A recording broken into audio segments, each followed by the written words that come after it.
Hello, everybody, and welcome to this edition of Enlightening Your World, the media outreach of Beacon Light Global Ministries. I'm so glad you could join us today as we continue in part 3 of this series entitled Divine Connections. So let's do a short recap before we move forward. What is a divine connection? A divine connection is a God-ordained connection to people and places. It is when God connects you to the right people at the right places at the right time to do the right thing. It moves you into your destiny. It moves you into your purpose. It's your gift zone. It's your grace zone. It's your sweet spot. It's the place where you flourish and you thrive. You don't just survive, but you thrive in the things of God.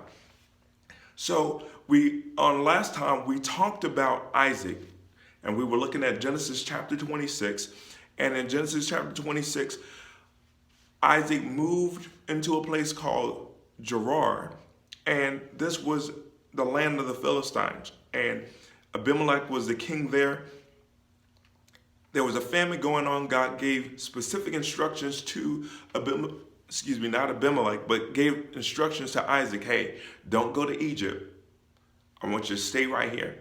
Stay in this place. I'm going to bless you right here. And so many times I believe God is telling us, hey, don't move. I know this looks bad. I know this is not your cup of tea. You will feel a lot better somewhere else. But for right now, I need you to stay right here. Don't move. I'm going to bless you right here.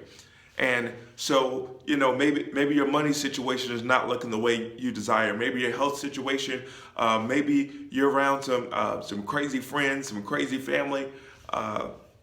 Maybe it's your current employment is driving you wild, but God may be telling you right now, hey, don't move. Stay right here. I'm going to bless you right here. He sees the opposition. He sees the challenges, but that does not have more power than the blessing of God on your life. So he stays there, and not only does he stay in that land, he sows seed in that land. As he sows seed in that land, he waits out the time, and God blesses him with a 100-fold return. As I said on last time, according to agricultural experts, it takes years to reap a 100-fold return off any seed. That's why people plant so many seeds, because they're trying to get a large return. But in 1 year, in a year of famine, in a year of drought, Isaac received 100-fold return. So as we move forward into this subject, we're still in Genesis chapter 26. Isaac had to make some moves, and he had a lot of livestock, so he had to dig some wells. He actually went back to some of the same places that Abraham, his father, had dug wells. He went back to a place and he was digging up a well, and the herdsmen that were already in the area said, hey, no, it's not going to work that way. This is our well. I find it interesting. You put in all the work, you put in all the effort, and then someone comes and claims your stuff. Well, because there was so much quarreling, because there was so much contention, Isaac named that place Esek.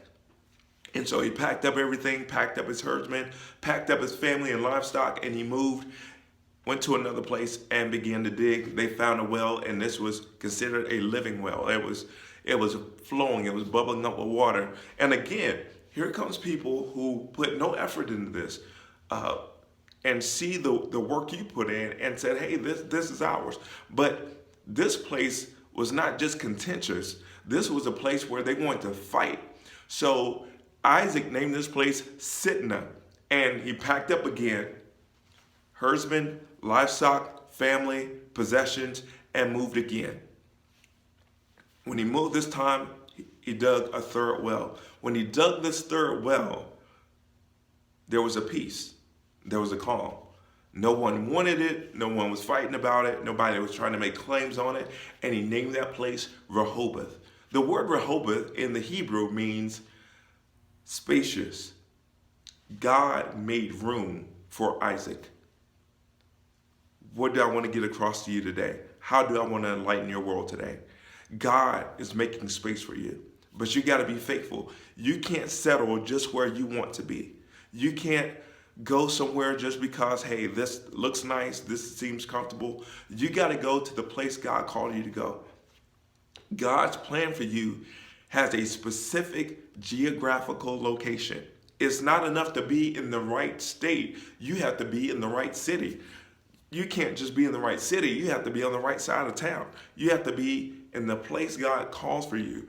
And that place is your Rehoboth. This is the place where you can not necessarily just relax, but this is a comfortable place.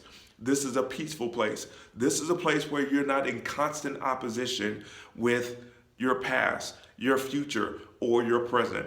This is a place where there's more than enough room for you to grow, to excel, to accomplish the destiny that God has for your life, and you're gonna love it there. You may not like it when you get there, but God has this unique ability to turn your desert places into a Garden of Eden.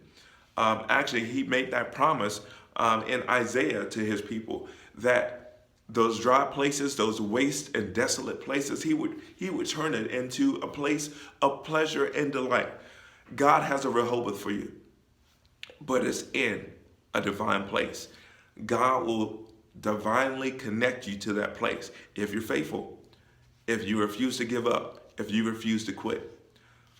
Thank you so much for joining us today. I hope that we have enlightened your world, and we will see you next time.